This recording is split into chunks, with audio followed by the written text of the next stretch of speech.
ओम शांति। 12/8/26 की मुरली है। बाबा कहते हैं, मीठे बच्चे, याद में रहने से अच्छी दशा बैठती है। अभी तुम्हारे पर बृहस्पति की दशा है, इसलिए तुम्हारी चढ़ती कला है। तो हमें अभी याद में रहना है। वृक्षपति की याद में रहेंगे तो हमारे ऊपर बृहस्पति की दशा बैठेगी और हम चढ़ती कला में जाएंगे।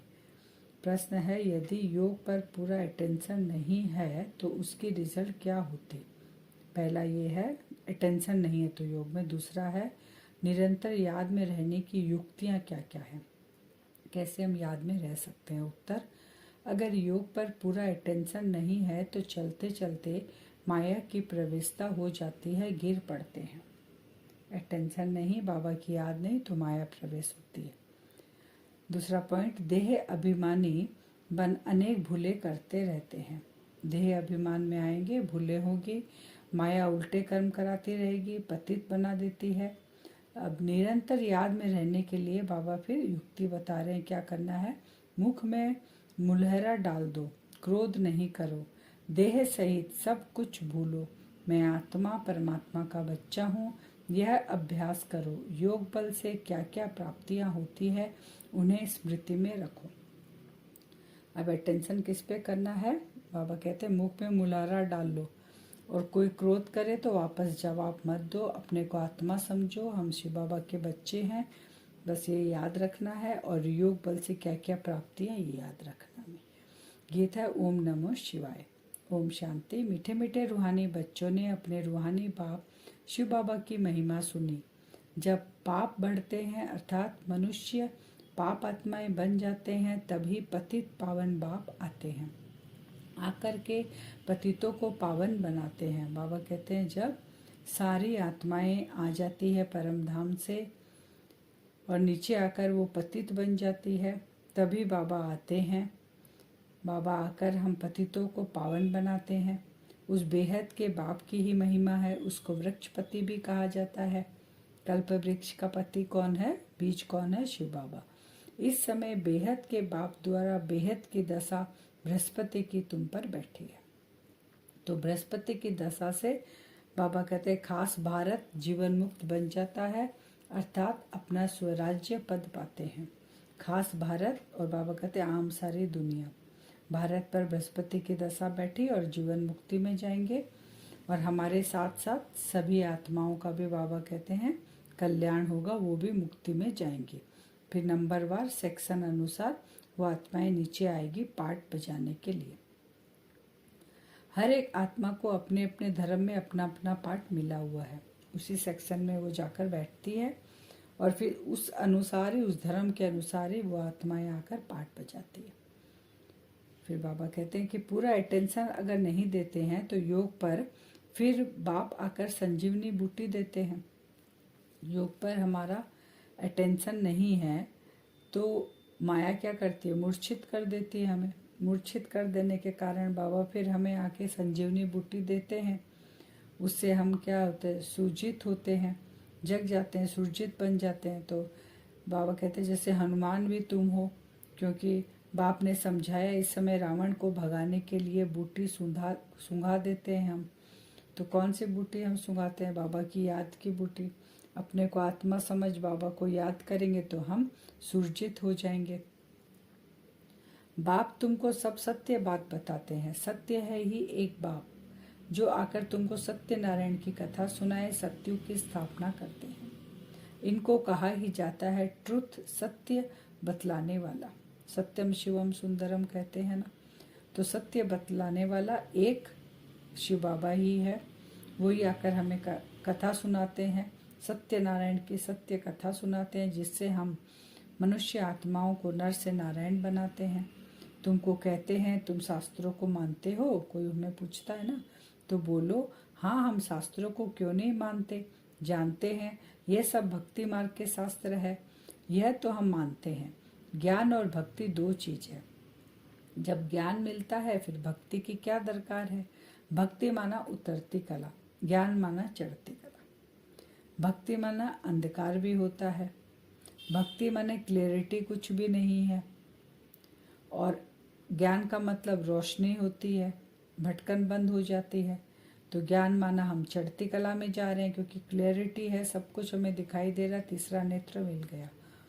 इस समय भक्ति चल रही है। बाबा कहते हैं अभी हमको ज्ञान मिला है, सारी दुनिया में तो भक्ति चल रही है, हमें ज्ञान मिला है जिससे सद्गति होती है। भक्तों की रक्षा करने वाला एक ही भगवान है।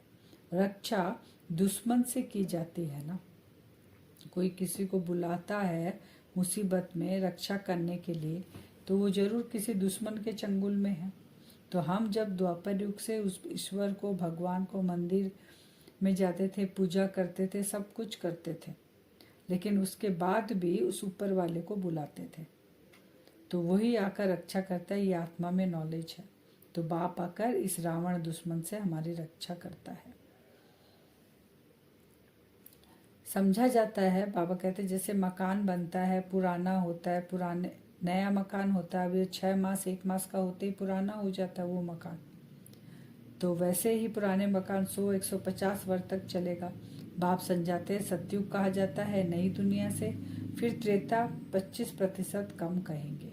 जैसे मकान पुराना हो जाता है तो फिर नए सिरे से बनाते हैं, तो वैसे ही सतयुग में जो आत्माएं होती है, जितनी प्योरिटी वहाँ होती है, बाबा कहते हैं 16 कला होती है, त्रेता में 25% कम हो जाती है। कला दिखाते हैं ना, 14 हो जाती है, तो थोड़ा पुराना हो जाता है ना। आत्माएं सूर्यवंशी से चंद्रवंशी में आ गई, आत्माएं वापस तो जा नहीं सकती, पाठ बजाते बजाते 8 जन्म लेने के बाद वो फिर त्रेता में आती है।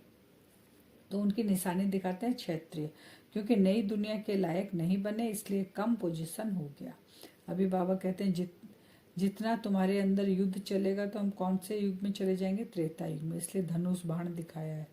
सब चाहते हैं कृष्ण पुरी में जाए, कोई नहीं कहेगा कि हम त्रेता में जाएंगे। ऐसे थोड़े ही कभी कहते हैं कि रामपुरी जाए, कोई नहीं कहता।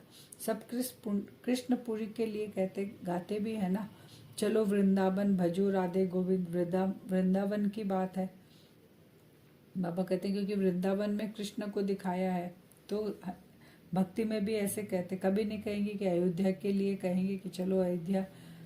श्री कृष्ण के ऊपर सबका बहुत प्यार रहता है, श्री कृष्ण को बहुत प्यार से याद करते हैं। श्री कृष्ण को देखते हैं तो कहते हैं इन जैसा पति मिले, गाते हैं ना।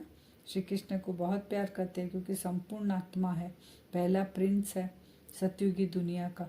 कोई मांगता है ऐसा भाई मिले, कोई मांगता है ऐसा बच्चा मिले, कोई मांगता है ऐसा पति मिले श्री कृष्ण के जैसा। कृष्णपुरी का बहुत महत्व है, श्री कृष्ण को सब याद करते हैं। तब बाप कहते हैं तुम इतना समय याद करते आए हो, अब कृष्णपुरी में जाने का पुरुषार्थ करो, इनके घराने में तो जाओ।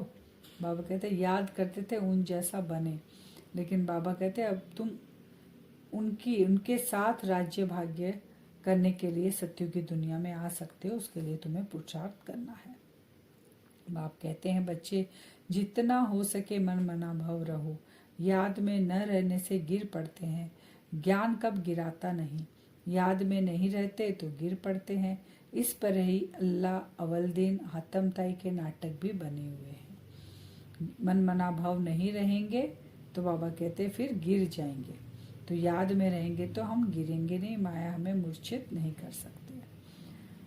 फिर टैगोर, बाबा कहते जैसे टैगोर आकर गए, झांसी की रानी होकर गए, इसलिए तो उनके ऊपर नाटक बनाते हैं ना और उनकी हिस्ट्री बताते हैं। वैसे ही शिव बाबा भी होकर गए हैं, उनकी जयंती मनाते हैं, तो आके उन्होंने बहुत बड़ा कार्य किया, इसलिए शिव की भक्ति मार्ग में इतनी पूजा करते हैं। फिर इस्लामी, बौद्धि आदि जो भी धर्म स्थापन करने के लिए आए हैं, उनकी भी जयंती मनाते हैं। तिथि तारीख सभी है उनके पास, लेकिन शिव बाबा की तिथि तारीख कुछ भी नहीं जानते, कब आए वो और कब आकर बाबा ने हम बच्चों को नॉलेज दिया, सच्ची गीता सुनाई, ये नहीं पता है। फिर बाबा कहते हैं कि स्वास्तिका जब बनाते हैं तो उसमें पूरे 4 भाग होते हैं, 4 युग का, इसलिए स्वास्तिका इक्वल होता है, बड़ा छोटा नहीं होता है। वैसे ही जगन्नाथपुरी में चावल का हंडा बनाते हैं तो बोलते हैं उसके 4 भाग हो जाते हैं। तो बाप कहते हैं ये भक्ति मार्ग के अगड़म बगड़म कथाएं हैं। अब बाबा कहते हैं कि विवेक भी कहता है कि हम पहले सतो प्रधान फिर सतो रजो तमो में आते हैं। मनुष्य भी समझते हैं विलायत वाले सेंसिबल है, वहाँ तो बॉम्ब्स ऐसे बनाते हैं जो फट से खलास हो जाएंगे। हमारा विवेक कहता है कि हम आत्माएं स्टार्टिंग में सत्व प्रधान थी, उसके बाद क्योंकि अभी हम वो प्रारब्ध जमा कर रहे हैं, भरपूर होकर आत्माएं जाएगी तो सत्युग में सत्व प्रधान, फिर सतो कलाएं कम होती जाती है, फिर रजो, फिर तमो, अभी तमो प्रधान है। अब तमो प्रधान को सत्व प्रधान बनाने के लिए बाबा को आना पड़ता है, उस परमात्मा को आना पड़ता है और सम्मुख आकर हमें नॉलेज पढ़ाई पढ़ाते हैं, उस अनुसार हम फिर पुरुषार्थ कर कर पद पाते हैं। विलायत वाले कैसा कैसा बॉम्ब्स बनाते हैं, बाबा कहते हैं फट से डालेंगे सब कुछ खलास। जैसे आजकल मुर्दे को भी बिजली पर फट से ख़त्म कर देते हैं, तो साइंस कितना आगे बढ़ गई। तो ऐसे बॉम्ब्स फेंकने से आग लग जाती है तो मनुष्य भी झट खत्म हो जाएंगे। भंबोर को आग लगनी है, तूफान ऐसे आते जो गांव के गांव खत्म हो जाते हैं। फिर उस समय ऐसा कोई प्रबंध नहीं रहता जो बचाव कर सके, क्योंकि सभी उसके लपेट में आ रहे हैं ना, तो बचाएगा कौन। उस समय विनाश तो होना ही है, पुरानी दुनिया खत्म होनी है। गीता में भी वर्णन है, बाप ने समझाया, यूरोपवासी बॉम्ब्स ऐसे छोड़ेंगे जो पता भी नहीं पड़ेगा। बाबा कहते सोए के सोए रह जाएंगे, इतना पावरफुल बॉम्ब्स वो फेंकेंगे। बाप कहते हैं ये जो काम की चोट है ना, ये कभी मत खाना। बाबा का बनकर पवित्रता धारण कर कर फिर ये अपवित्रता का संबंध, फिर कभी चोट मत खाना संबंध में। बच्चे जानते हैं यहाँ रक्त की नदियाँ बहनी हैं, सतयुग में दूध की नदियाँ बहती है। वह है नई दुनिया, यह है पुरानी दुनिया। कलयुग में देखो क्या है, नई दुनिया के वैभव तो देखो, यहाँ तो कुछ भी है नहीं। बच्चियाँ साक्षात्कार में जाकर देख कर आती है, सूक्ष्म वतन में सुबीरस पिया, यह किया, वह सब साक्षात्कार होते हैं, बतलाते हैं। हम मूल वतन में जाते हैं, बाबा बैकुंठ में भेज देते हैं, सुबीरस पी कर आते हैं।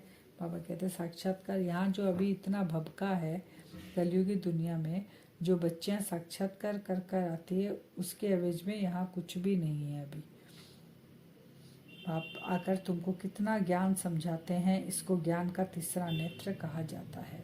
और कोई की ताकत नहीं जो अपने को त्रिकालदर्शी कह सके। त्रिकालदर्शी सिर्फ ब्राह्मण ही होते हैं। जिन ब्राह्मणों द्वारा यज्ञ रचा, रुद्र ज्ञान यज्ञ है ना, बाबा कहते हैं त्रिकालदर्शी भी कौन से ब्राह्मण हैं? जो हद में ब्राह्मण पूजा कराते हैं, मंदिरों में बैठकर पूजा करते हैं, वो ब्राह्मण के लिए बाबा नहीं कह रहे। उनको भी तीसरा नेत्र नहीं है, वो ना खुद को जानते हैं और जिस मंदिर में वो पूजा करते हैं ना उनकी बायोग्राफी को जानते हैं। तो कौन से ब्राह्मण? वो ब्राह्मण जो जिनके द्वारा परमात्मा आकर रुद्र ज्ञान यज्ञ रच रहे हैं। रुद्र शिव को भी कहते हैं, उनके नाम रख दिए हैं। अब हर देश में शिव बाबा का अलग अलग नाम रख दिया गया है। जैसे बॉम्बे में जो जो कर्तव्य बाबा किए हैं उसके ऊपर बबुलनाथ कहा है, तो बबुलनाथ यानी बबुल जो कांटा होता है, उन कांटों को फूल बनाते हैं बाबा आकर। तो बॉम्बे में बहुत मेला लगता है, व्यापारी लोग भी फिर बाबा कहते हैं, कोई बिंदी कहते हैं, बिंदी बाबा तो बिंदु है, उनका नाम असली में शिव है। तो व्यापारी लोग क्या करते हैं, बिंदी लगाते हैं, एक बिंदी, दो बिंदी, और शिव शिव कहते रहते हैं।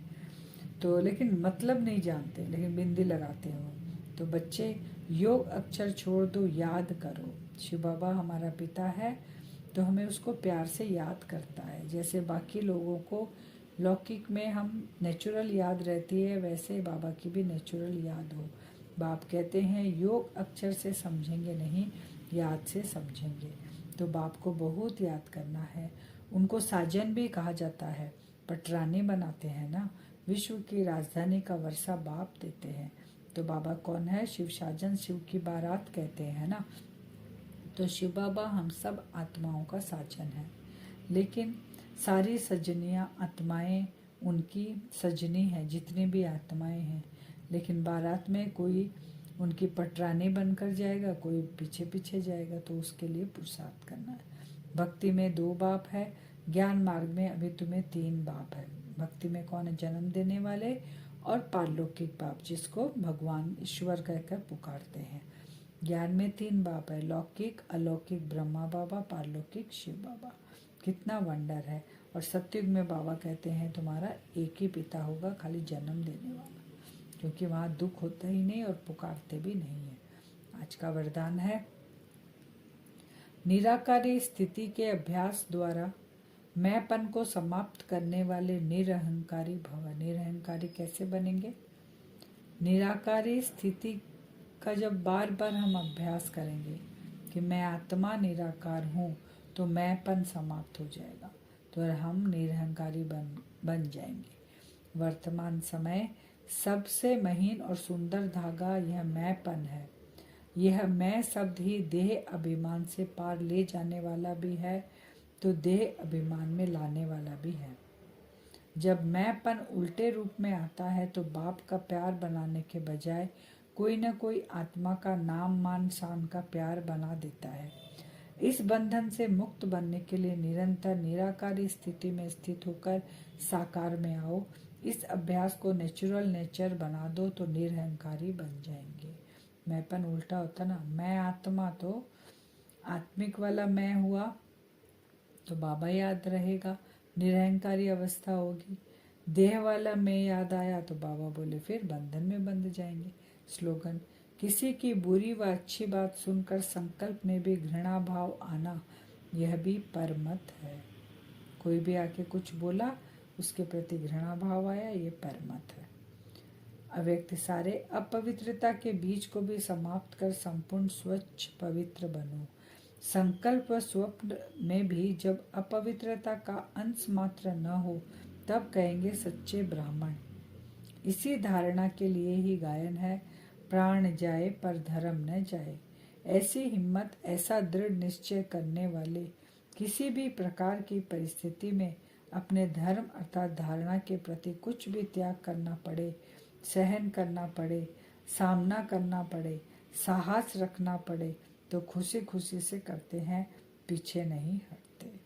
तो हमारी धारणा, प्राण जाए लेकिन धारणा नहीं छूटे, ये है संपूर्ण पवित्रता। अब हम योग करेंगे वरदान से।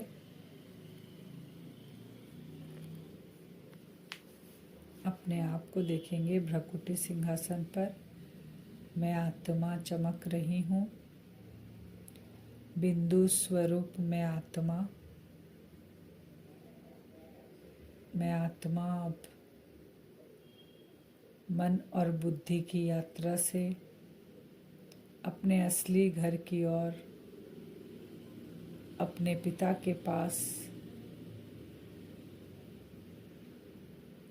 यात्रा शुरू करते हैं। हम देखें बिंदु स्वरूप आत्मा उड़ चली अपने असली घर की ओर। देखें अपने आप को आकाश तत्व को क्रॉस करते हुए, ग्रह नक्षत्र सबको पार करते हुए परम धाम पहुंची मैं आत्मा। लाल सुनहरे रंग का प्रकाश चारों ओर फैल रहा है। उस दुनिया के अंदर प्रवेश करते हैं, आत्माओं की दुनिया। मैं बिंदु स्वरूप आत्मा अपने पिता को मन और बुद्धि की नेत्रों से देख रही हूँ। सामने शिव बाबा भी बिंदु स्वरूप, बाबा से पावरफुल किरणें, ये अनंत किरणें चारों ओर फैली है।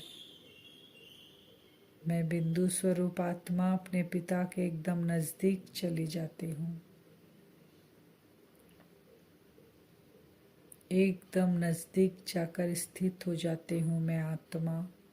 सामने बाबा,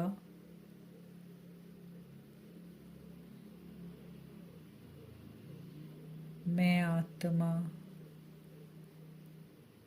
मेरा संबंध केवल अपने पिता के साथ।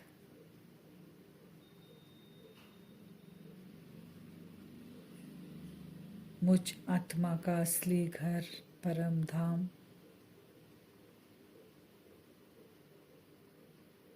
मेरा असली स्वरूप बिंदु स्वरूप।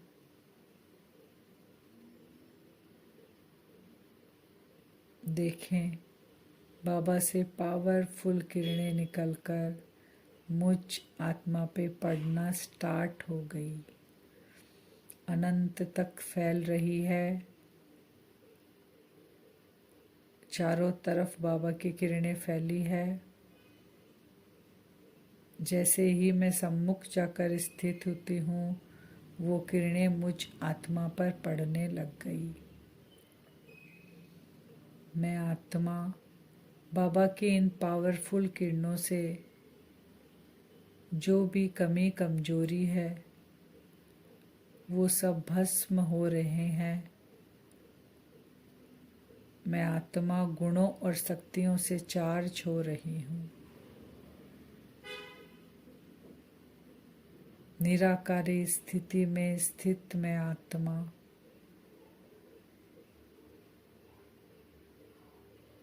बाबा से गुण और शक्तियों से भरपूर हो रही हूँ।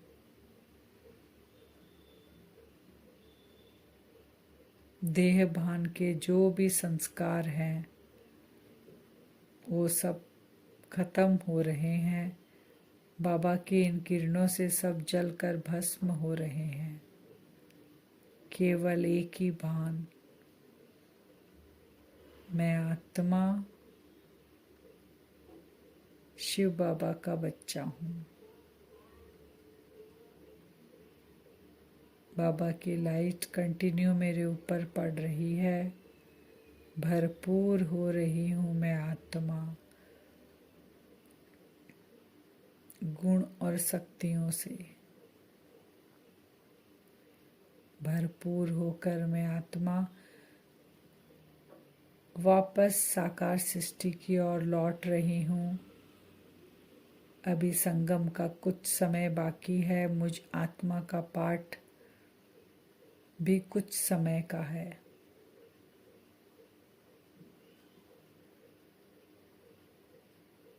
वापस अपने साकार शरीर की ओर लौट रही हूँ मैं आत्मा। देखें नीचे की ओर आते हुए साकार शरीर में प्रवेश करती हूँ भ्रकुटी में। वैसे ही चार्ज अवस्था,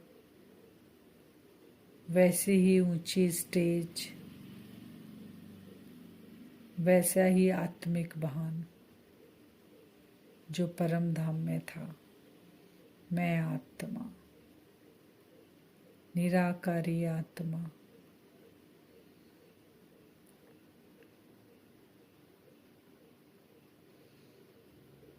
मैं आत्मा हर कार्य निरअहंकारी बनकर करती हूँ।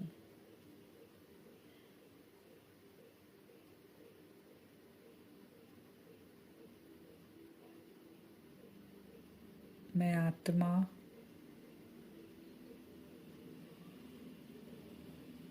सभी को आत्मिक दृष्टि से देखती हूँ।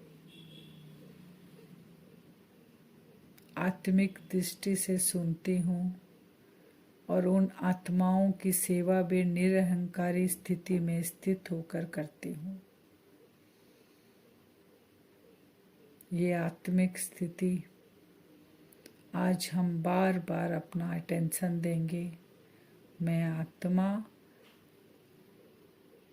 जिनको भी देखेंगे आत्मिक दृष्टि से देखेंगे और बाबा से फुल चार्ज होते रहेंगे सारा दिन। ओम शांति।